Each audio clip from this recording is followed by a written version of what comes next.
booked, because The View starts now. Hillary Clinton, Chelsea Clinton, together in a daytime exclusive. The Clintons hit the Hot Topics table live to voice their view. Hump Day Hot Topics are here with Whoopi, Abby Huntsman, Joy Behar, Sunny Hostin, and Meghan McCain. Now, let's get things started.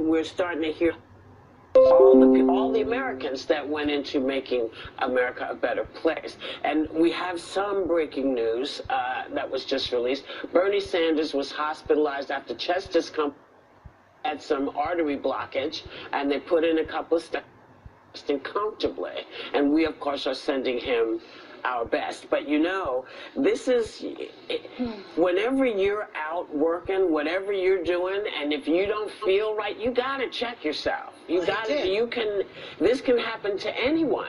I mean, it's a certain age. This is, if you're not taking good care of yourself, you gotta make sure that you're going and seeing what needs to be done. Because it's a lot. But I have so much respect for, politics aside, everyone running right now. How grueling cycle. We talk about everybody, but with Twitter, everything else, I have so much respect for everyone out there that's putting their life and putting their families through this, because it's tough. And he's been working hard. He's been working hard for sure. Okay. Just family. Yeah. It's just rough. So we got you, B. Yeah. Anywho, to talk about.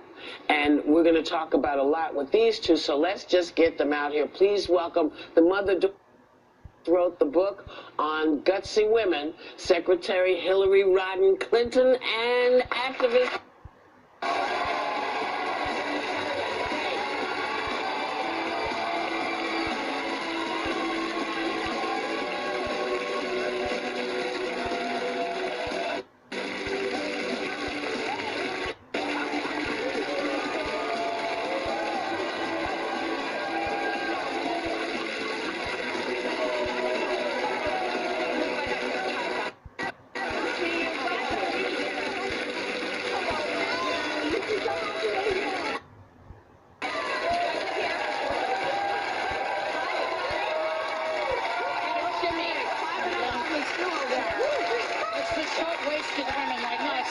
Go ahead.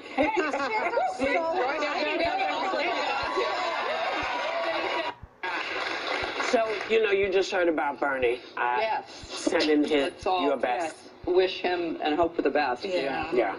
And a phone call came out, plus the whistleblower complaint.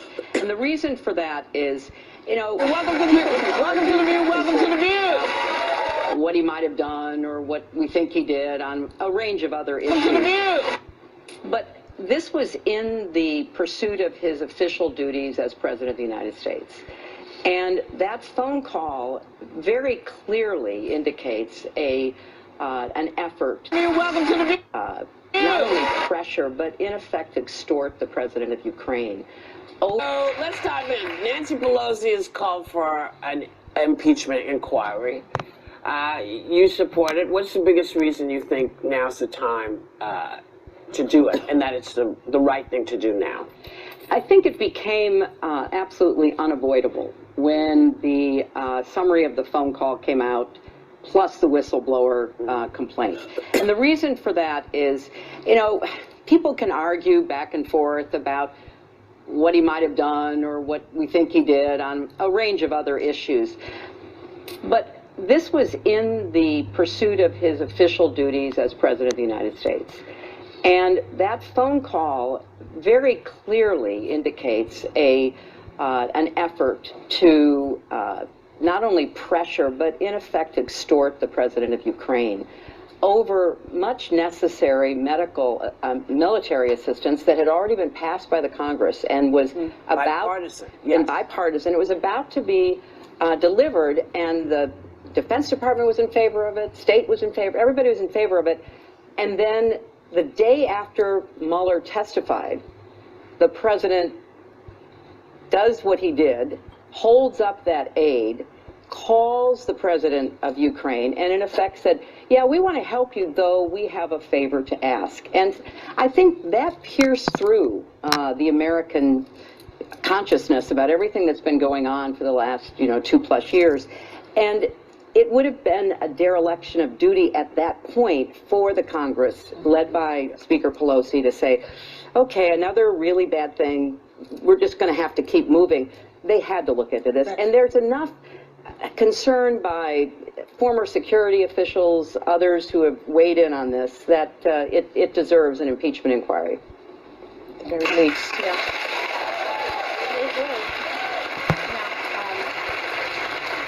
Chelsea, you set Twitter on fire last week after President Trump called the impeachment probe and whistleblower complaint the greatest scam in the history of American politics. And you tweeted this, yes, comma, you are. Which I love, personally. That response, I checked this morning. I checked this morning. By this morning, it had over 260,000 likes. It had over 38,000 retweets. Now, we know Trump can be really relentless with his Twitter attacks.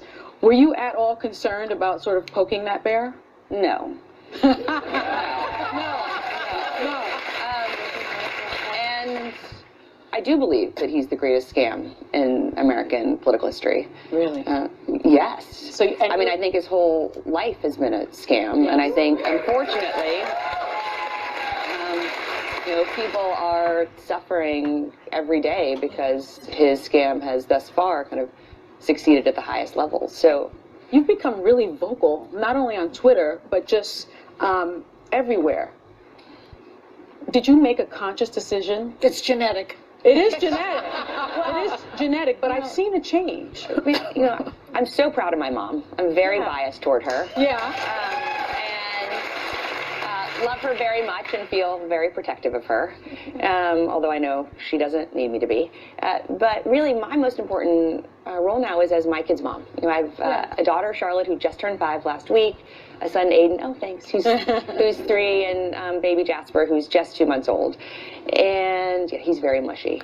And I think about the country that they're living in right now, and it's not the country I want them to grow up in. We learned last night that President Trump wanted to dig a ditch at the border and put alligators in the ditch. And snakes. And shoot migrants in the leg. And, I know that we've long... Allegedly, those are the allegations. We've long had this, I think, tagline from Adam Sewer at The Atlantic, that the cruelty is the point. I think that article came out a year ago this week. But the depths of the cruelty and the inhumanity towards migrants, towards people of color, towards our LGBTQ community. War heroes. War heroes, yes ma'am. Women, yes ma'am. Just is not the America that I want my kids or Abby's kids or kind of any of our kids and grandkids to grow up in. And I'm going to do everything I can to ensure that is not the America that they grow up in. So, just to go on that, let's talk about his mental state, okay? Because this guy is still obsessed with your emails. He talks about it constantly. He's obsessed with her. And with you. Yeah, he's obsessed with her, with you. And also, they're chanting, lock her up. I mean, he has every criminal working for him, and they're worried about locking you up, okay? What do you make of that? Well, I think 3 things. First, I do think that he knows that he's an illegitimate president. And because of that, he's very insecure about it. Look what he's trying to do now. I mean, part of the Ukraine scandal that is slowly coming to light is he's trying to figure out how to say, no, it wasn't the Russians, even though our intelligence community and everyone who's looked at this said, yeah, it was the Russians. He's trying to say, no, somehow it was, Obama, Hillary, whoever. So he's obsessed with the fact that he was helped a lot in unprecedented ways. His ego can't handle it. Yeah, he can't handle it. But the second thing is he accuses other people of doing what he does. Yes, projection. And I didn't understand that projection. I didn't understand that originally, and it was so odd. I mean, he accused people of all these things, and that's like a central part of his personality. Yes. And then thirdly, I just think that he is someone who has to dominate and be, the only voice in the room and the biggest guy on the block, the master of the universe, and he can't stand any kind of questioning or any kind of dialogue. I mean, I had the great pleasure of both working with Abby's dad and Megan's dad, and true American patriots, leaders of the highest order, and we didn't always agree. But boy, you could have a terrific conversation about what the options were and how best to proceed. And you'd walk away friends. You'd walk away as colleagues. And now all of a sudden we have a president who gets rid of people who disagree with him, who tries to silence people, who is sending our attorney general, apparently willingly, on this round-the-world trip to make up stuff, to try to prove that his election wasn't influenced by the Russians. So I just think that it's a whole constellation of problems, Joy. And he's helped and aided and abetted by these Republican leaders who don't call him to account on any of it. Well, in the book, we highlight Margaret Chase Smith, a Republican woman, senator from Maine in the 1950s, who was the first and for a long time only Republican senator to stand against Joe McCarthy. It was a lonely position for her. She went to the floor of the Senate. I mean, I just get goosebumps because having been in the Senate, you go to try to make an important statement. She went to the floor of the Senate. She was actually on the little subway car that takes you from the office buildings to the Capitol, and Joe McCarthy got into the car, and he looked at her and said, "Oh, Margaret, you're going to go make a speech today?" And she goes, "Yeah, Joe, and you're not going to like it." And she made that speech, calling him out, and really calling her party to take action against him, which eventually they did. And so you need people like that now. You need Do we have people. any? Is there anybody? Well, I hope so. I hope that, I hope like when, John McCain gave that thumbs up because it was the right thing to do, even though his party in the Senate wasn't in favor of it, and obviously the White House wasn't. I hope we'll see some Republican voices. We've seen a few murmurings out of the House. People saying, this is troubling. This is something we need to worry about. Either that or they resign. Yeah, right? or they resign. We need more people that are just saying, I'm done with politics because I don't have a choice. You either have to stand with Trump or you're done. Chuck And they leave. Grassley clearly decided he couldn't take it anymore. Yeah. He came out and said, what the hell? Well, he said the whistleblower is legit. Yeah. Protect And you us know from- what? Yeah. Right. Don't panic. We're going, but we're coming right back with that. More and more. Because of the new gutsy women, Hillary and Chelsea Clinton. Abby? Yeah, let's get into 2020 because that's where the action is right now. Every day it changes. You're watching it from the sidelines, Right. though. How is that emotionally for you? How do you do that? Well, look, I am obviously watching it because I care deeply that Trump is a one-term president or less. But less. It's hard to believe, but it's still early. A lot of the people who were ahead at this point in prior nominating seasons did not end up winning the nomination. So it's hard to tell right now. I just wish everybody well. I've talked to most of them, and a lot of them call me from time to time and ask for advice. And I just try to give them the very best advice I can because it's really important to have a group of strong messengers about the alternative. But I think it's a really good point, Abby, because you got the election going on, you've got the impeachment going on.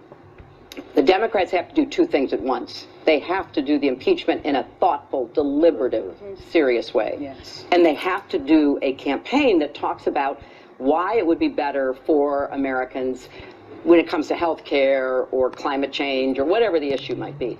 So that's a difficult balancing act, but it has to be done. And I know everybody's trying the best they know to actually get that done. Well, you're sitting at a table in good company. Megan, myself, we've all lost presidential campaigns. My family didn't get nearly as far as yours did, but we all sat there the next day thinking, coulda, woulda, shoulda. Oh. Right? And I know that you've probably had many mornings where you wake up, and this book is all about being gutsy as women. And part of being gutsy is looking back and realizing what I could have done differently. Right. When you look back on your campaign and what Democrats today might do differently, what goes through your mind? What do you wish you had done differently in that moment? I wrote a whole book about it because it was devastating. It was devastating, as it was, I know, for the McCain family and your family. There was more vodka involved in our election night. Well, there was vodka involved every time I traveled with your dad, I'll tell you that. But you know, what happens on the road stays on the road. He did say that you were a blast, and he loved traveling with you, and he My loved dad said the same thing about you, actually. He said he loved I want to hear these. I got all the good stuff. But I think that goes partly to Abby's question. I'm a serious person, but I'm also a fun person. But I think I probably came across as too serious and too, I really believed that my job, especially as a woman and the first woman to go as far as I did, that I had to help people feel good about a woman in the Oval Office, a woman commander-in-chief.